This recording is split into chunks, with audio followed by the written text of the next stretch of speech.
Olá, turma, tudo bem com vocês? Espero que sim. Espero que mais uma vez animados para a nossa aula, para a gente avançar um pouco mais. Eu acredito que vocês estão já fazendo algum aproveitamento do conteúdo, porque eu tenho notado que alguns alunos já estão até produzindo, né?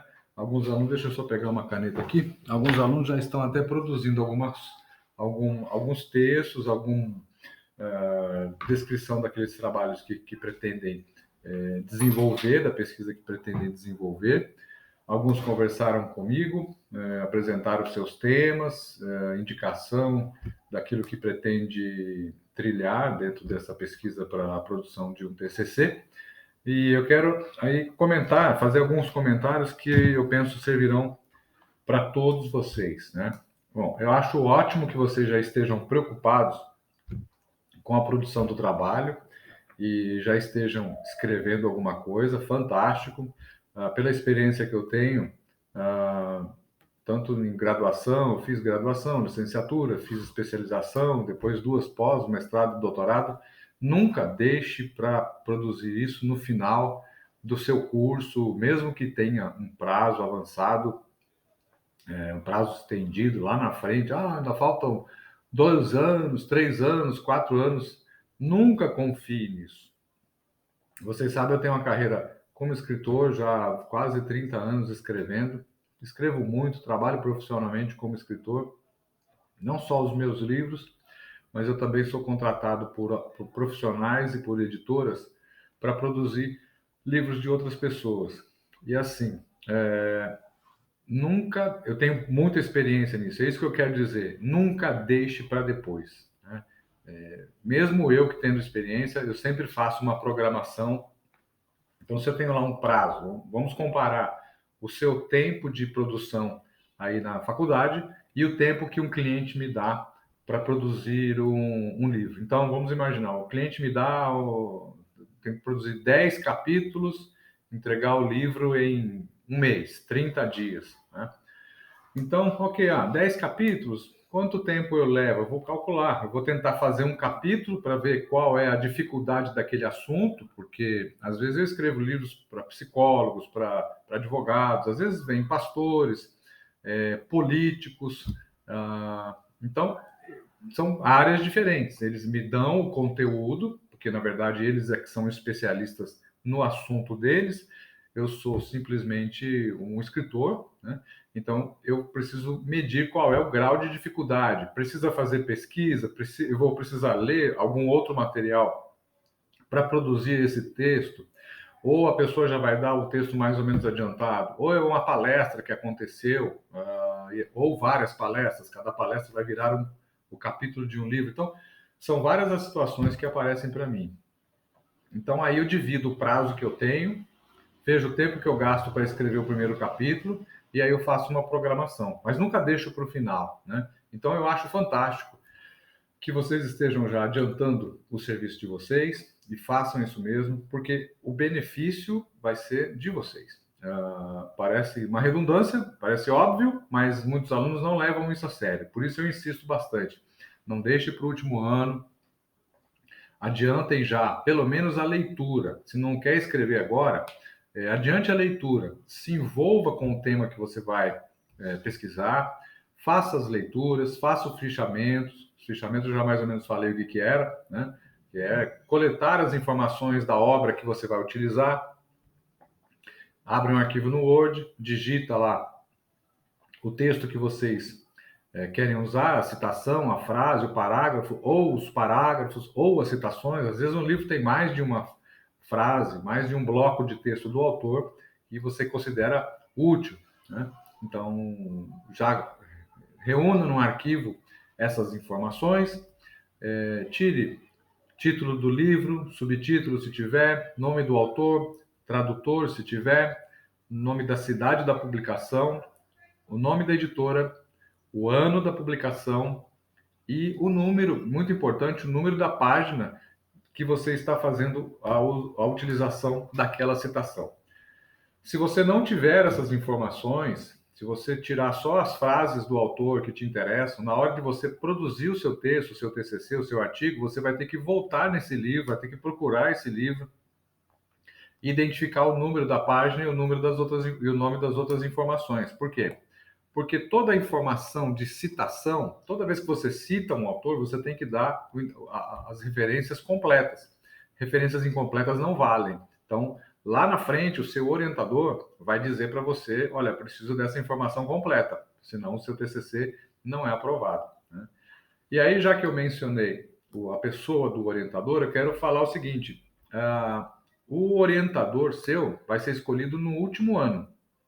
Então, quando você estiver no último ano, aí você vai dar entrada na secretaria solicitando um orientador para orientar o seu trabalho, né? Então, por isso eu digo, vá fazendo vai produzindo os seus textos, né? Sem muita pretensão, vai desenvolvendo, e depois é legal que você sente com o seu orientador e alinhe com ele, faça uma sincronização da sua proposta com aquilo que pode e aquilo que não pode. Há coisas que não podem, há coisas que não cabem fazer dentro de um curso, né? Às vezes o aluno tem a proposta, por exemplo, de fazer uma análise psicológica do apóstolo Pedro, né? Então, aí o aluno faz um monte de leitura, escreve um monte de coisa, e aí produz, aí chega lá no último ano, esse trabalho não pode ser apresentado, né? Por quê? Porque não é um trabalho para um curso de teologia, né? Você está fazendo um curso de teologia, um bacharel em teologia. Então, o mínimo que se espera é que a proposta de artigo para o TCC reúna, isso é a norma, a BNT exige isso, né? Que sejam comprovados, demonstrados no TCC as habilidades desenvolvidas no curso. Então, se não é um curso de psicologia, mas de teologia, então o mínimo que se espera é uma entrada muito forte do conteúdo teológico no trabalho, né? Pode até ter algum perfil psicológico, algum traço de psicologia, você pode até utilizar alguma coisa da psicologia, mas o que tem que predominar, o que tem que aparecer é a teologia, né? Recentemente, uma aluna perguntou a respeito de capelania, né? Como a capelania pode ajudar? Eu quero fazer um trabalho sobre capelania e como a capelania hospitalar pode ajudar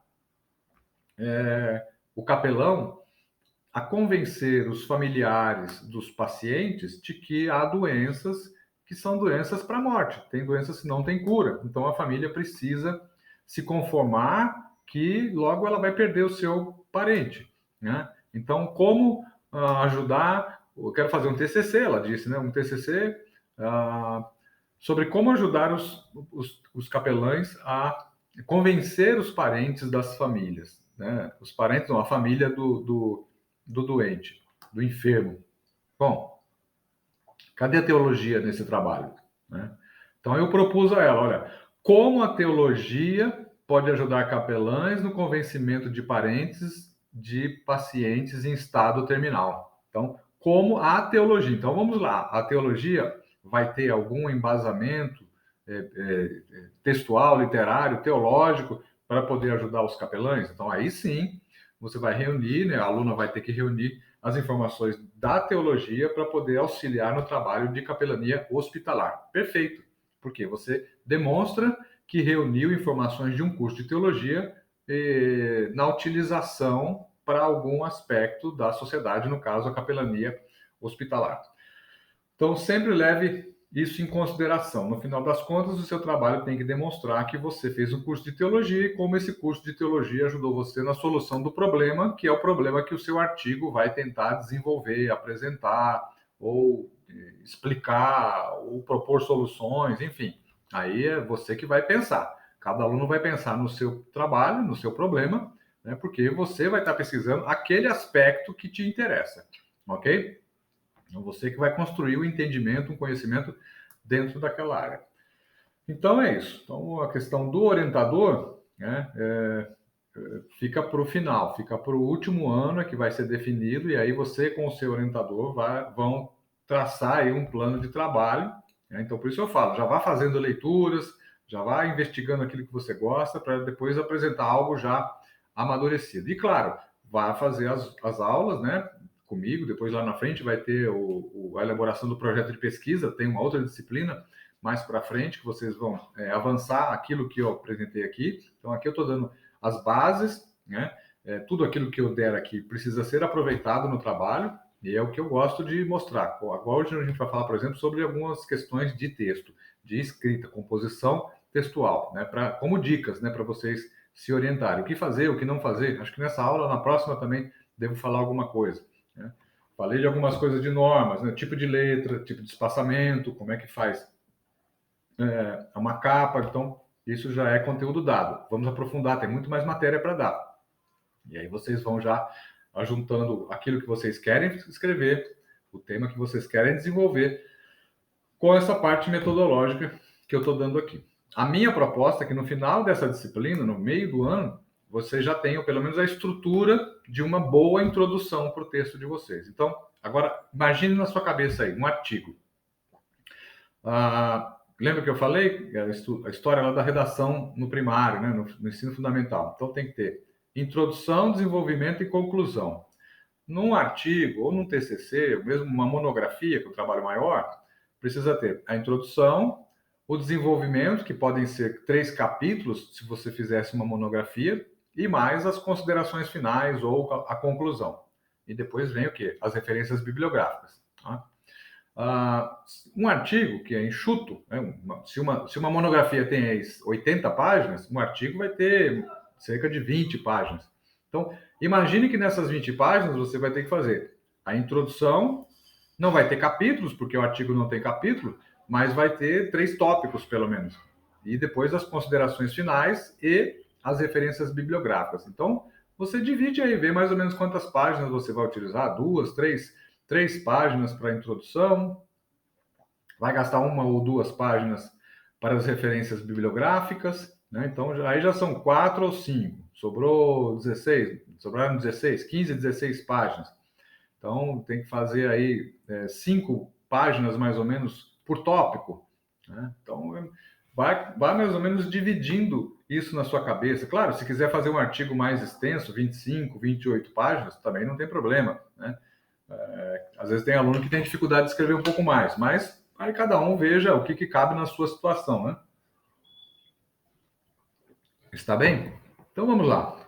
Vamos avançar no primeiro slide. Eu vou trazer, então, aqui alguns trechos de livros que foram enviados para avaliação quando eu tinha editora. Então, normalmente, os autores, quando enviam esses textos, eu tive essa experiência com muitos autores, eles às vezes mandavam um e-mail, às vezes ligava, olha, eu estou mandando um texto para você aí, esse texto é bárbaro, é fantástico, se você publicar, você vai vender muito, vai virar um best-seller, né? Aí eu logo pensava, né? Então, se eu vou ganhar muito dinheiro, então por que você não publica por conta própria e ganha você o dinheiro? Por que você quer que eu ganhe dinheiro? Então, porque a pessoa não acredita naquilo que ela está vendendo. Se acreditasse, ela mesma investiria, né? Então, a venda do produto, a venda da ideia, a venda do texto era feito nesses termos. Então, bora. Se o sujeito está dizendo que o texto é bom, primeira coisa, vamos ler o texto. Então, na hora de ler, você percebe que não tem cabeça, não tem pé, é um negócio meio desorientado. Eu quero mostrar para vocês esses erros comuns dos escritores que estão começando, para que vocês evitem cometer esses erros na hora de compor o artigo de vocês, o TCC de vocês. Então, são erros primários, mas muitas vezes a pessoa não percebe. E um toquezinho aqui, um toquezinho ali, você vai ajustar o seu texto e vai ficar bem agradável na hora que você já apresentar a primeira prova para o seu orientador, tá bom? Então tá aí. Os seguintes trechos foram extraídos de originais de livros escritos por autores iniciantes que enviaram suas propostas para uma editora a fim de serem publicados. Entre colchetes estão as respostas dadas aos autores indicando a incoerência ou inconsistências em suas afirmações, quase sempre enfáticas demais. Então, quando o sujeito queria afirmar alguma coisa, ele enfatizava muito aquilo. E aí eu dava a resposta. E esse aspecto, isso aqui você não observou, isso aqui você não corrigiu, isso aqui você não leu. Tem um caso muito engraçado, triste e engraçado ao mesmo tempo, né? O sujeito insistiu tanto em ir na editora, levou sua esposa, levou lá uns 500 páginas de uma obra que ele escreveu, né? O título era O Nascido de Novo Não Peca. Então ele defendeu nas 500 páginas que a pessoa que tinha se convertido, ela não cometia pecado. Oh, meu Deus. Aí eu recebi o sujeito, fez uma venda. Resumo da obra. Eu falei, você leu John Wesley? John Wesley escreveu sobre o pecado. Você leu John Wesley? Não, nunca li nada sobre John Wesley. Você leu John Owen? John Owen escreveu sobre tentação, sobre o pecado. Não, não li.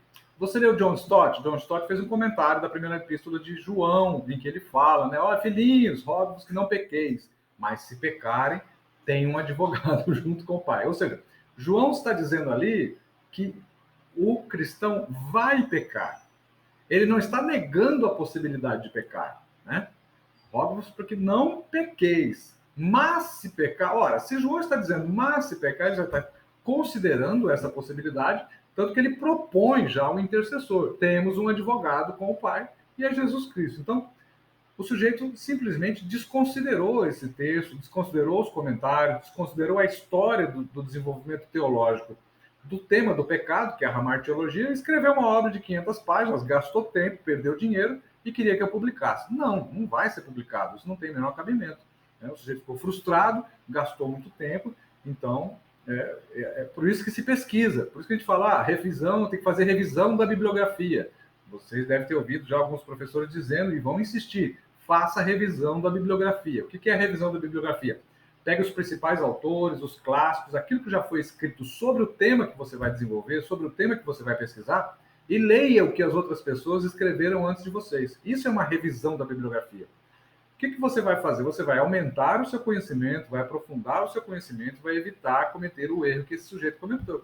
Achar que simplesmente teve uma revelação, uma ideia bacana, foi lá e escreveu, mas esqueceu de, como diz um ditado aí, né? Se vi mais longe foi porque subi nos ombros dos gigantes, né? Você já ouviu esse ditado? Ditado muito conhecido, Hernandes Dias Lopes cita bastante ele, né? Se vi mais longe foi porque subi no ombro de gigantes. Então, é preciso subir no ombro de gigantes, é preciso ver o que as outras pessoas que vieram antes de nós produziram, escreveram, estudaram, né? Afinal de contas, os clássicos estão aí para isso. Então, leia, faça a revisão da bibliografia, veja o que foi escrito, o que foi afirmado, se houve alguém que derrubou aquela tese, se contradisse aquela tese. Então, faça a lição de casa, porque aí fica bem mais fácil para você ser aprovado com o seu texto quando você o apresentar. Então, vamos lá. Esse primeiro livro aí é um livro sobre Maria Madalena. O sujeito apresentou o texto dizendo assim: toda vez que estiver entre aspas, então é citação do autor, e depois, quando eu faço as anotações, eu também tive o trabalho de coletar as indicações que eu fiz, aparecerá em vermelho, tá bom? Então tem lá. A partir de agora, conheceremos a história verídica de Maria Madalena. Este livro tem a pretensão de ser conclusivo em todos os pontos sobre verdades e mentiras da vida de Maria Madalena, com muitos esclarecimentos para a vida prática de qualquer cristão e não cristão. Ok. Aparentemente não tem erro de português, está bacaninha. Talvez pudesse colocar um ponto e vírgula em algum lugar e tudo mais, mas isso é o de menos. Vamos ver já um absurdo que ele comete nas duas primeiras linhas. A partir de agora conheceremos a história verídica de Maria Madalena. Ora, se nós temos 2000 anos de história da igreja, de onde o sujeito tira a ideia de que agora é que a história verdadeira de Maria Madalena vai ser contada? Que autoridade ele tem, que revelação ele tem, que acesso a que tipo de informação esse sujeito teve para poder afirmar que tudo aquilo que foi escrito em 2000 anos de história da igreja não é a verdadeira história de Maria Madalena, que é o que ele está afirmando nas duas primeiras linhas. Depois ele mostra um pouco sobre o perfil psicológico dele. Esse livro tem a pretensão de ser conclusivo, ou seja, o sujeito é um sujeito pretensioso, ele tem a pretensão de escrever algo conclusivo, ou seja, tudo aquilo que for escrito daqui para frente não vai chegar aos pés daquilo que eu estou escrevendo neste momento. É o que ele está dizendo, né?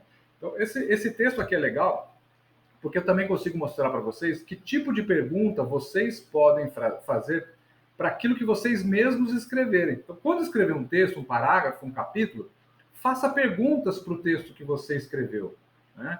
Esse texto diz tudo, esse texto omite alguma coisa, esse texto está claro, esse texto está agressivo, está suave demais, esse texto reúne informações suficientes para convencer uma pessoa daquilo que eu estou querendo dizer para ela, o argumento está bom, a linguagem é apropriada, o público vai entender o meu vocabulário. Essas são perguntas que nós devemos o tempo todo fazer para o texto. Enquanto não tiver tudo redondinho, não apresente para o editor, não apresente para o professor, não apresente para o orientador, porque um profissional assim mais atento vai pegar o seu texto e vai dizer isso e aquilo, aqui faltou.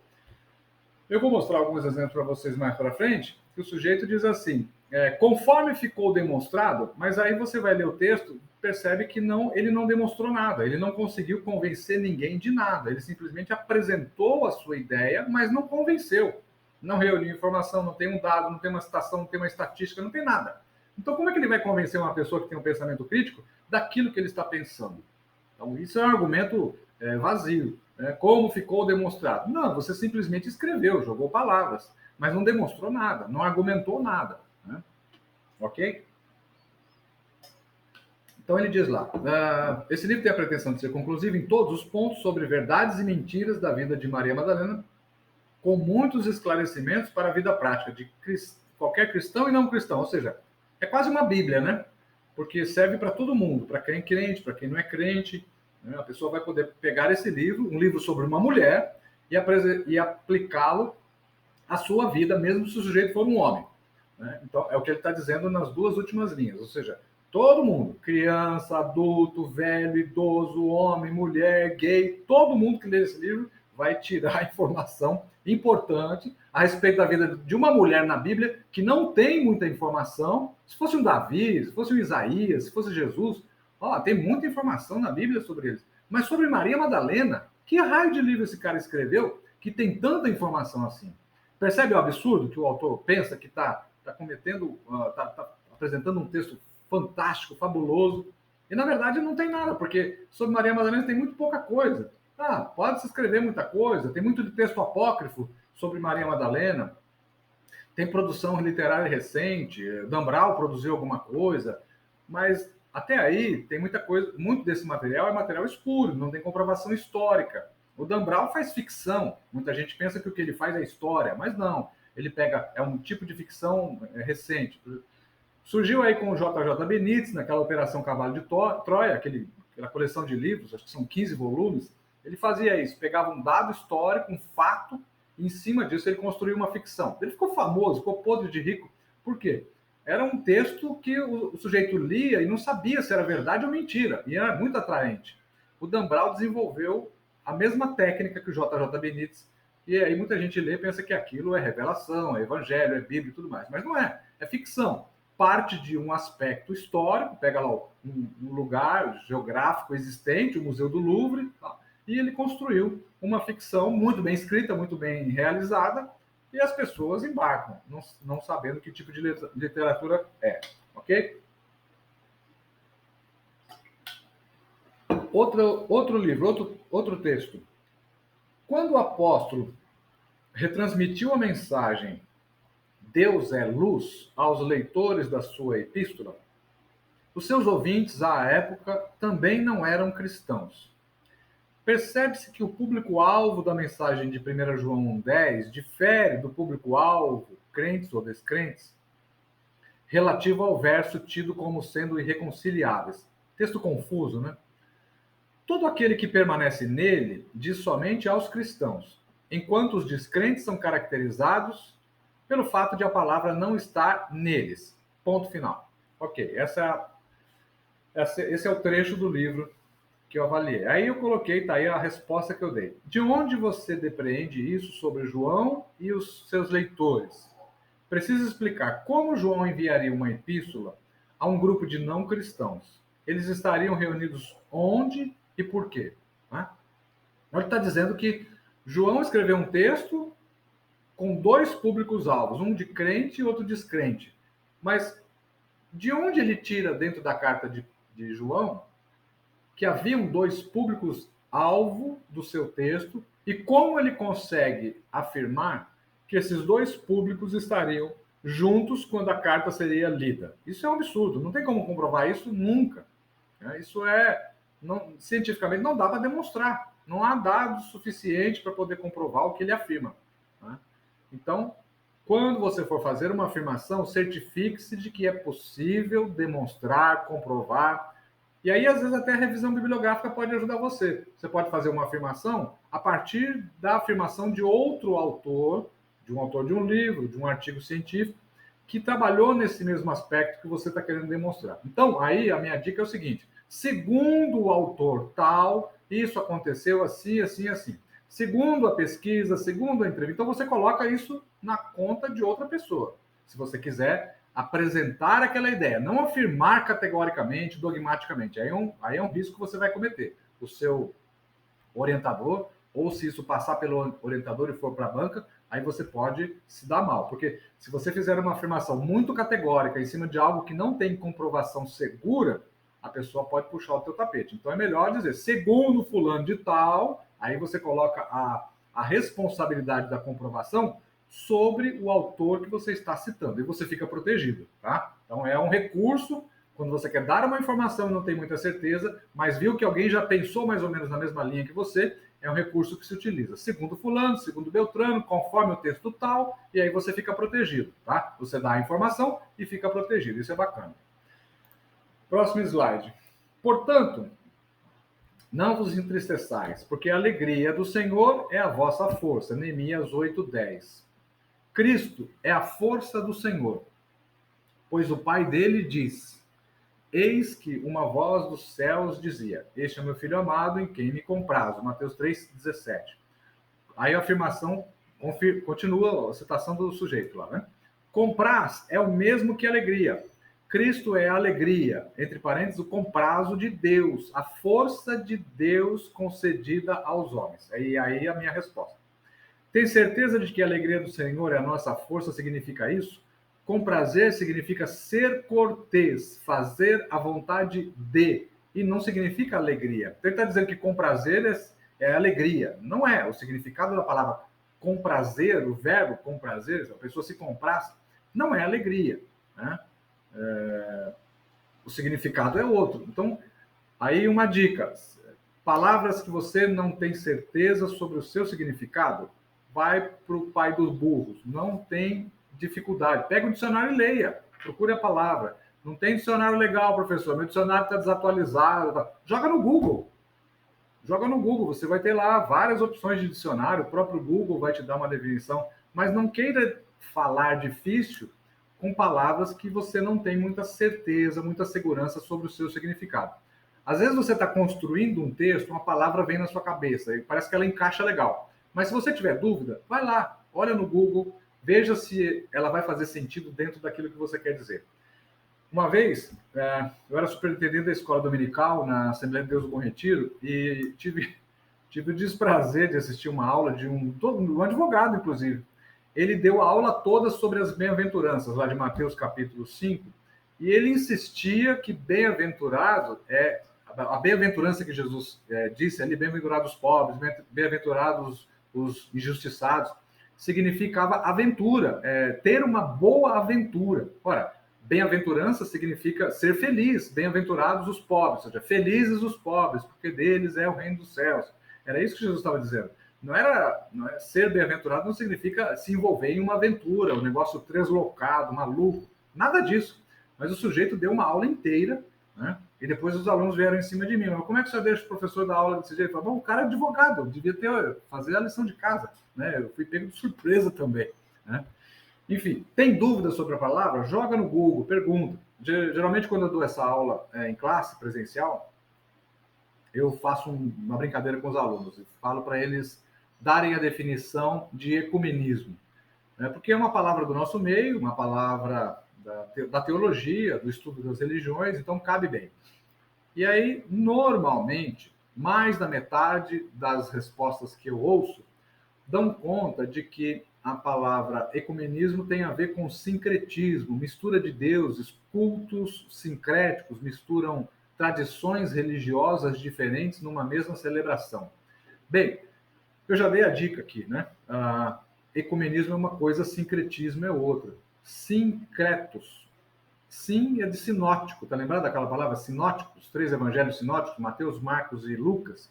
Eles olham Jesus de uma mesma perspectiva, que é a perspectiva humana. João tem o evangelho com uma perspectiva divina, é diferente. Então, sim, de sincretismo vem disso, olhar em conjunto a divindade. Então, o sincretismo é a mistura de divindades ou de tradições, de elementos religiosos e litúrgicos de outras religiões em um culto só, em uma celebração só. Ecumenismo tem a ver com oikos, vem da palavra grega oikos, que significa casa. Aí o Salmo 24 ajuda a entender, né? Do Senhor é a terra, o mundo e tudo o que nele há. O planeta Terra é o oikos de Deus, ou seja, é a casa de Deus onde ele nos colocou. Então, ecumene ou oikomene tem a ver com comunhão, habitar, estar junto com pessoas que pensam, agem, falam diferentes, têm culturas diferentes da nossa. A Bíblia incentiva o ecumene, ou seja, estar junto com pessoas diferentes. Jesus fez isso o tempo todo, esteve junto com pessoas que não pensavam como ele. Mas em momento nenhum Jesus fez sincretismo, misturou a sua crença religiosa numa celebração com pessoas que tinham crenças diferentes das deles. Então, é um exercício que eu faço com os alunos presencialmente para ver que às vezes a maioria das pessoas pensam que sincretismo e ecumenia é a mesma coisa, e não é. Então, sempre que você tiver dúvida sobre uma palavra, consulte o seu significado e depois use, né? Mas use com responsabilidade, né? Aí tem outra citação, Deus olha diretamente para o coração e não para as questões morais, pois é através do coração que se determina se o homem é corrupto segundo a natureza herdada, ou se possui o novo coração, que é aceitável diante dele. Então, Deus não olha, ele diz que Deus não olha para as questões morais, mas olha diretamente para o coração. Ora, as ações e questões morais procedem do coração. Como é que então Deus, olhando para o coração, não enxerga as questões morais, já que as questões morais nascem no coração, segundo a Bíblia? Pode ser que a psicologia tenha outras definições, mas aí é um curso de teologia e a gente precisa considerar o referencial bíblico na hora de fazer uma avaliação dessa. Se as questões morais procedem do coração, como é que Deus, olhando para o coração, não enxerga essas questões morais? Então, a afirmação que esse autor fez é uma afirmação contraditória, ele precisa dar conta dessa contradição, né? Então, ok, a gente segue na semana que vem com mais alguns exemplos, mas veja aí que tipos de erros comuns e erros muito simples de contornar, de evitá-los, inclusive, com uma boa referência bibliográfica, com um pouquinho mais de atenção ao que está sendo produzido, né? Às vezes a pessoa escreve um negócio assim porque não presta atenção. Esse caso da questão moral, por exemplo, pode ter sido uma distração, né? A pessoa dá um pouco mais de atenção àquilo que ela está elaborando e ela mesma evita que se cometa esse tipo de erro. Tá joia? Então, ficam aí algumas dicas. Depois eu vou compartilhar com vocês esse slide lá no próprio Unimestre. Eu vou colocar o conteúdo dessa aula aqui, do texto, e vocês baixem. Tem mais algumas coisas aqui para vocês observarem, né? Sobre a mensagem, tem algumas dicas, como fazer. Livros que mudaram o mundo, veja aí, livros como Odisseia, O Príncipe de Nicolau Maquiavel, Senso Comum do Thomas Paine, Capital do Karl Marx, Peregrino de John Bunyan e Bíblia Sagrada. Então, todos esses públicos têm aí uma perenidade, eles demoram, né, há anos, há séculos, eles estão influenciando a humanidade. Então, sempre que você for produzir alguma coisa, pense, o meu texto vai ter longevidade? Ele, daqui a 5 anos, será que ele vai ser um texto útil, atualizado, importante? E daqui a 10 anos, 50 anos, né? É importante pensar nisso. Não vai escrever coisas que são circunstanciais ou sazonais. Nessa estação está fazendo sucesso, na próxima estação ninguém mais quer saber sobre esse assunto. Então, sempre que for produzir alguma coisa, pense lá para frente. Veja se o seu texto vai ser importante lá na frente. Qual é o público-alvo do seu texto? Qual é? No caso aqui é a academia, né? São teólogos, são pessoas que estão envolvidas com pesquisa teológica. Então, adeque a linguagem, né? Pense antes de escrever aquilo que você está tentando convencer a pessoa.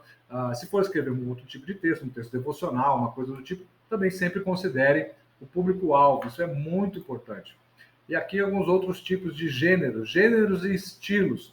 Gêneros literários e estilos literários, né?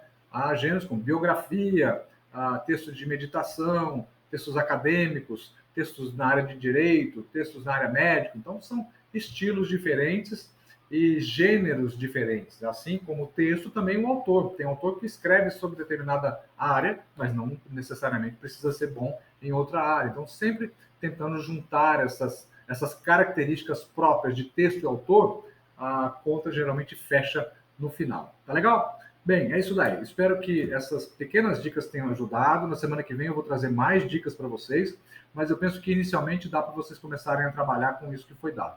Faça um teste, escreva alguma coisa para vocês, ou publique nas redes sociais, faça o teste do público, faça um texto, jogue lá na rede social, no blog, no Facebook ou no Instagram, e veja o comentário que as pessoas fazem e procure lidar bem com isso. E aprenda com as críticas. Se você for criticado, baixa a bola, respira fundo, veja se a pessoa não tem razão, ou de repente um diálogo com a pessoa pode ajudar você a melhorar o seu conhecimento, o seu entendimento, ver como a outra pessoa pensa, aí você vai corrigindo o seu posicionamento.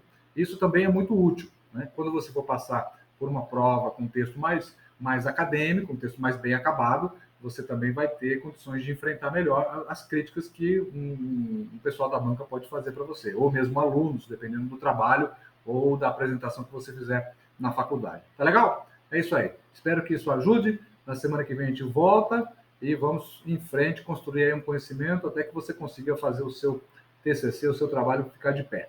Deus abençoe a todos. Até semana que vem.